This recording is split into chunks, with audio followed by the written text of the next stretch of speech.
At 1:47 in the morning on February 1st, 2026, a masked individual approached the front door of an 84-year-old woman's home in Catalina Foothills, Arizona, and physically disconnected her doorbell camera. The footage was recovered anyway, and in the 41 minutes that followed that disconnection, 3 separate data points were recorded, each one documenting a different stage of what investigators would officially classify as a criminal abduction. Those 41 minutes have not been fully examined in public reporting.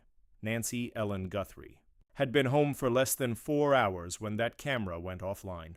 Her son-in-law dropped her off at 9:48 p.m. The garage door opened. She went in. At 9:50 p.m., the garage door closed. After that, no confirmed contact, no communication, no movement on record. For approximately 4 hours, nothing in the verified timeline places anyone at that residence. That gap has not been a focal point in mainstream coverage. It should be. Nancy Guthrie is the mother of NBC Today Show co-anchor Savannah Guthrie. She is 84 years old. She has limited mobility, a pacemaker, and requires daily medication for a chronic condition. She lived alone. She was not someone who left without telling anyone. That is not a characterization. That is the investigative baseline the Pima County Sheriff's Department operated from when they classified this incident as a crime, not a missing persons case, not a voluntary departure. A crime. On the evening of January 31st, the routine was documented. Nancy Guthrie left her home by Uber at 5:32 p.m. for dinner at her daughter Annie's house. Annie's husband, Tommaso Cioni, drove her back at 9:48 p.m. The garage door opened. 2 minutes later, it closed. That was the last confirmed trace of Nancy Guthrie inside her home. What came next was not routine. At 1:47 a.m., the doorbell camera at the front entrance was disconnected. The FBI later released footage from that device showing a masked individual, gloved, armed, carrying a backpack, physically tampering with the camera at the door. Here is the detail most outlets did not lead with. Nancy Guthrie did not have an active subscription to that doorbell camera service. The footage was recovered from back-end data by investigators. That recovery was not automatic. It was not guaranteed. It required investigators to look for data that would not appear in a standard active account pull. That footage is currently the only visual evidence of a suspect that this investigation has. 25 minutes after the camera was disconnected at 2:12 a.m., the camera's motion software detected movement at the property.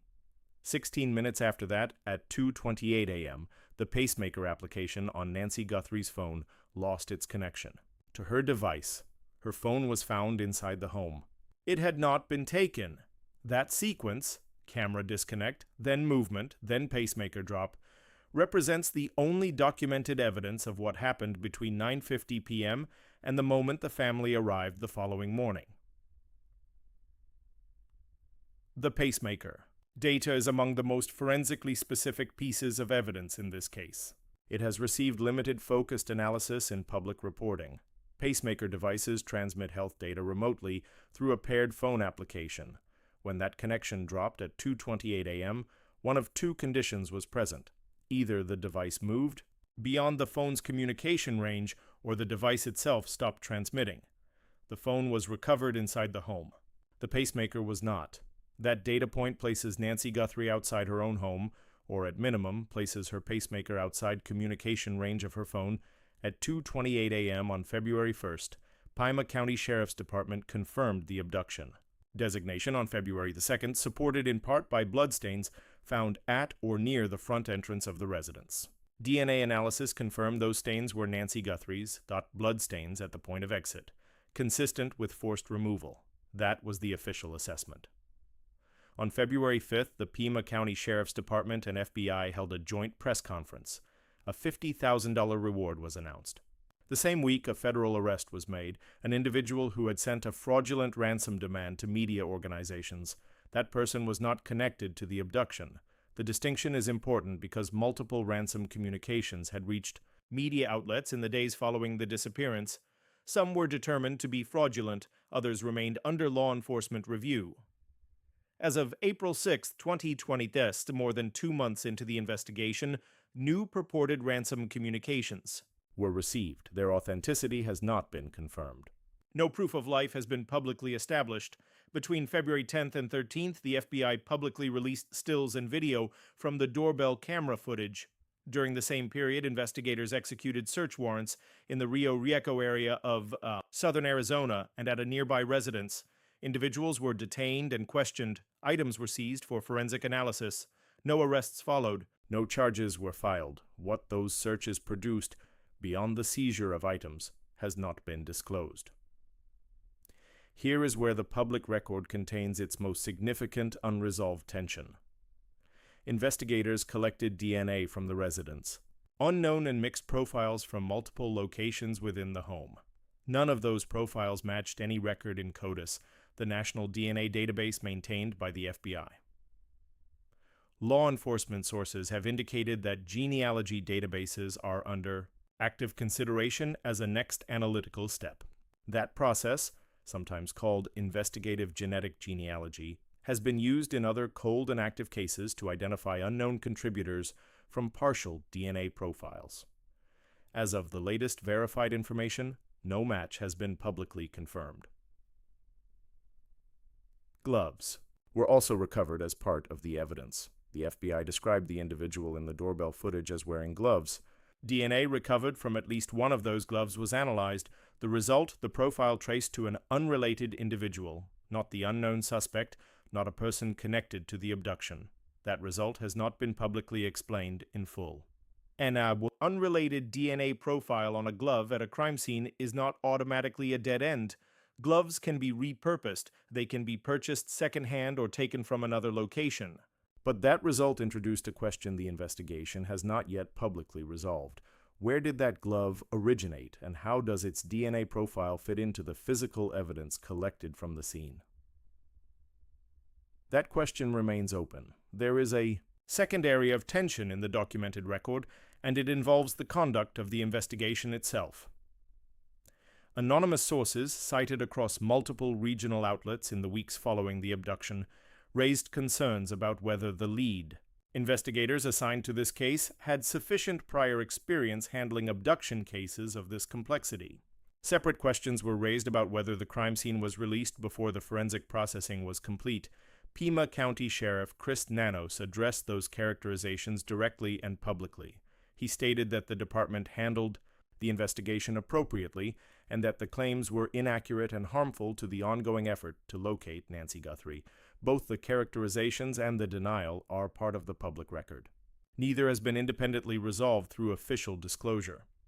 On February 16th, the Guthrie family was formally cleared as suspects by the Pima County Sheriff's Department. All siblings and their spouses were included in that clearance. The family has remained publicly cooperative. On February 24th, 23 days after the abduction, they announced a reward of up to $1 million for information leading to Nancy Guthrie's safe return. That reward remains active. The investigation is currently led by the Pima County Sheriff's Department, with FBI assistance covering forensic analysis, national database access, and coordination of the tip and reward process. U.S. Customs and Border Protection has been referenced in connection with regional search operations. Ground and air searches have been conducted across the area. Forensic analysis is ongoing. The results of additional DNA processing and genealogy database queries have not been made public. The April 6th ransom communications remain under review. No credible claim of responsibility has been publicly verified.